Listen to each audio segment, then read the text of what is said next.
A Itália dos anos 1930 não queria apenas vencer partidas, ela queria transformar homens, transformar corpos, transformar mentes. Por quê? Para o fascismo, o futebol nunca foi apenas um jogo, foi um experimento, um laboratório, um ensaio geral para algo muito maior.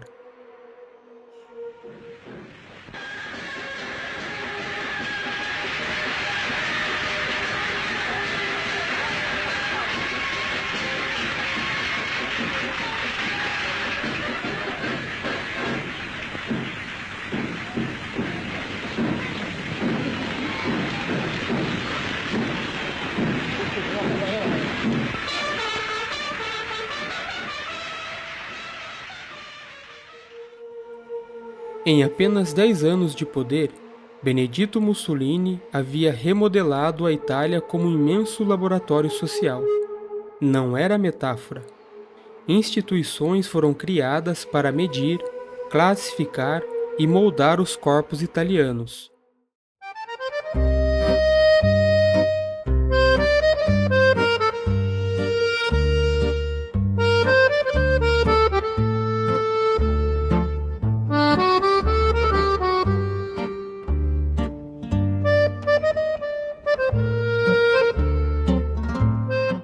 O Instituto Biotipológico Ortopédico da Universidade de Genova monitorava mais de 60 mil adolescentes por ano. Altura, peso, estrutura óssea, capacidade pulmonar. O objetivo era claro: produzir o novo italiano, o homem fascista, um corpo forte, uma mente disciplinada, um coração obediente. Por quê? Segundo a lógica do regime, não poderia existir um coração fascista dentro de um corpo fraco.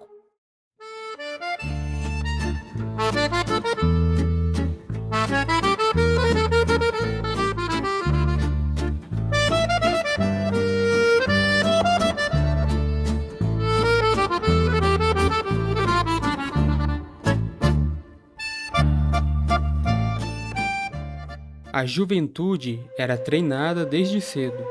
As organizações Balila moldavam crianças.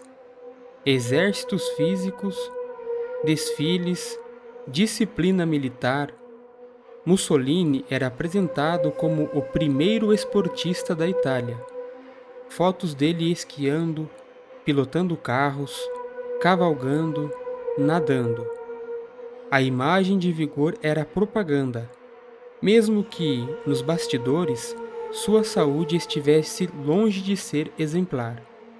O esporte não era lazer, era preparação para a guerra, era pedagogia ideológica, era engenharia humana.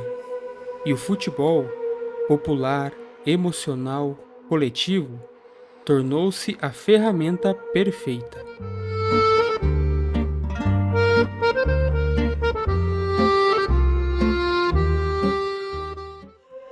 O fascismo construiu estádios monumentais, pedra branca, arquitetura inspirada em Roma antiga, esculturas atléticas. O Fórum Mussolini era mais do que um complexo esportivo, era um templo político.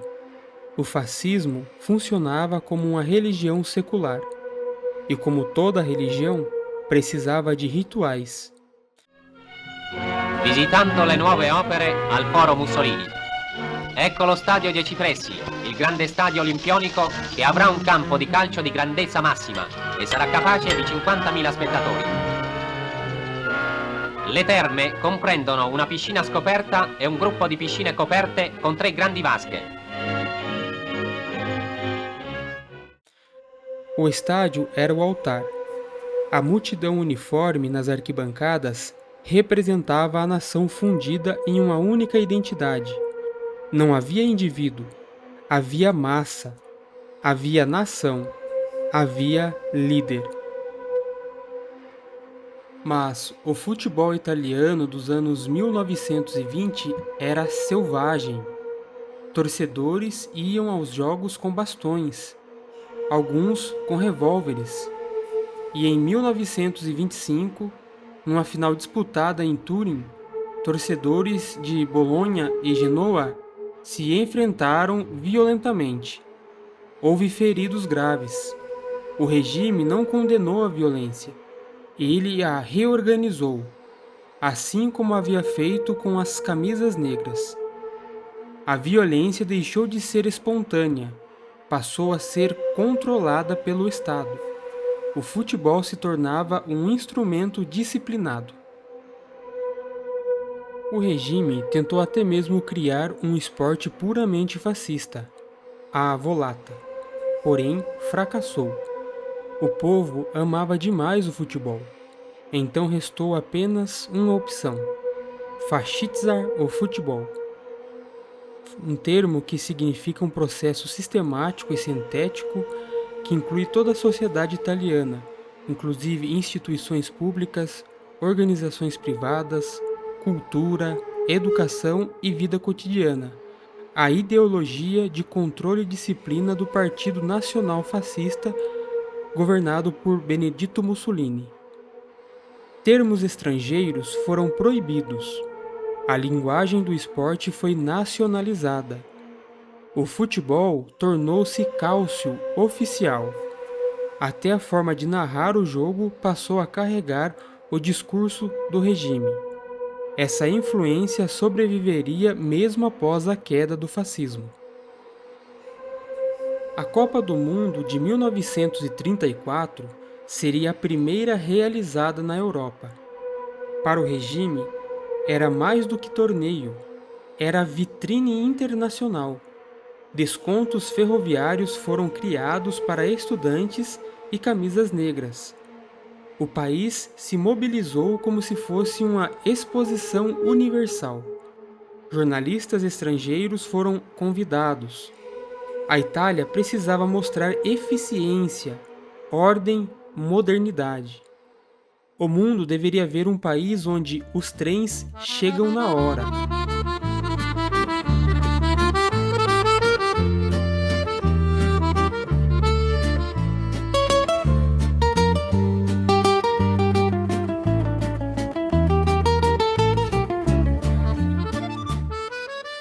Enquanto as seleções estrangeiras eram recepcionadas com hospitalidade, a seleção italiana era isolada, treinamento quase militar, disciplina rígida, porque havia uma ordem não dita.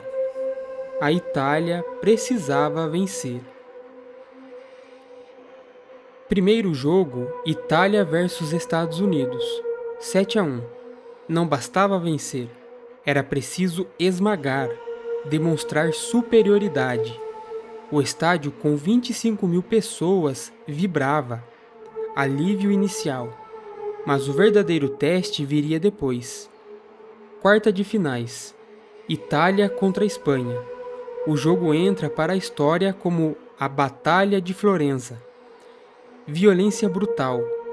O goleiro espanhol Richard Zamora leva um soco durante uma jogada aérea.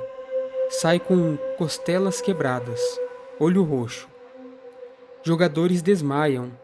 4 italianos mal conseguem ficar em pé. 7 espanhóis também.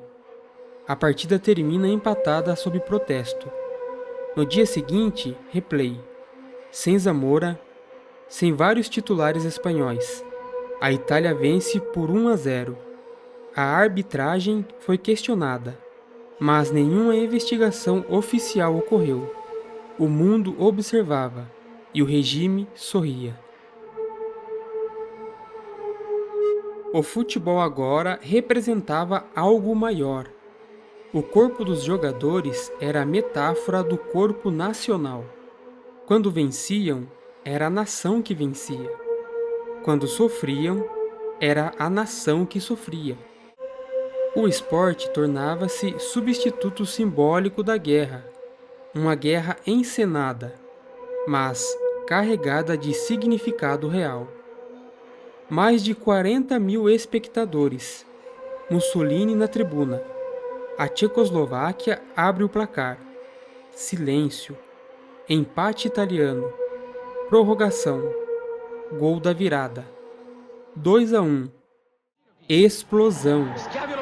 Nos gramados, jogadores se abraçam. Nas arquibancadas, a massa aclama a Duce.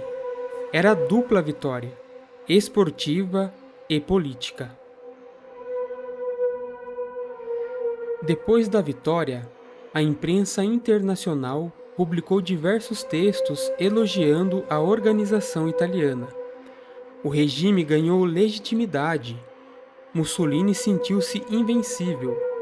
Pouco depois, a política externa tornaria-se mais agressiva. A guerra da Etiópia se aproximava. O fascismo nasceu da guerra e precisava da guerra para continuar existindo.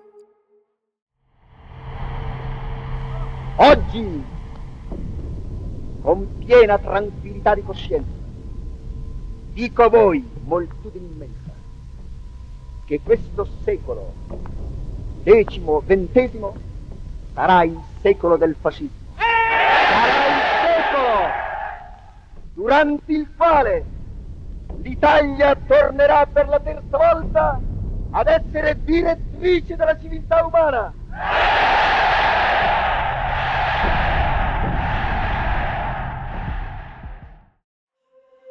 A Copa havia fortalecido essa convicção. O legado. Muito do que foi construído naqueles anos ainda existe, em pedra, em arquitetura, em cultura esportiva. A ideia de que a seleção nacional une todos os italianos nasceu ali, em 1934. Talvez nunca saberemos o que teria sido o futebol italiano sem o fascismo, mas também talvez nunca saberemos o que teria sido o fascismo sem o futebol. Fade-out, som de torcida, que lentamente se transforma no som de marcha militar, então silêncio. A imagem escurece, mas a história não termina ali, porque Mussolini não foi o último a entender o poder do futebol. Décadas depois, em outro continente, outro regime militar, outro governo sob tensão, outro momento de censura e outro campeonato mundial. 1970, Brasil. O país vivia sob uma ditadura, prisão de opositores, censura à imprensa, silêncio forçado. Mas ao mesmo tempo, a seleção mais talentosa da história entrava em campo. Pelé, Tostão, Jairzinho, Rivelino. Um futebol mágico, hipnotizante. E enquanto o mundo assistia à beleza, o regime assistia à oportunidade. A vitória não seria apenas esportiva, seria política. Porque, assim como em 1934, o futebol novamente seria usado como vitrine, mas dessa vez com uma arma muito mais poderosa, a televisão. E o impacto seria global, mais profundo, mais sofisticado e talvez mais difícil de perceber. Se você gostou desse conteúdo, se inscreva em nosso canal. Deixe nos comentários sugestões para próximos vídeos. Muito obrigado e até a próxima!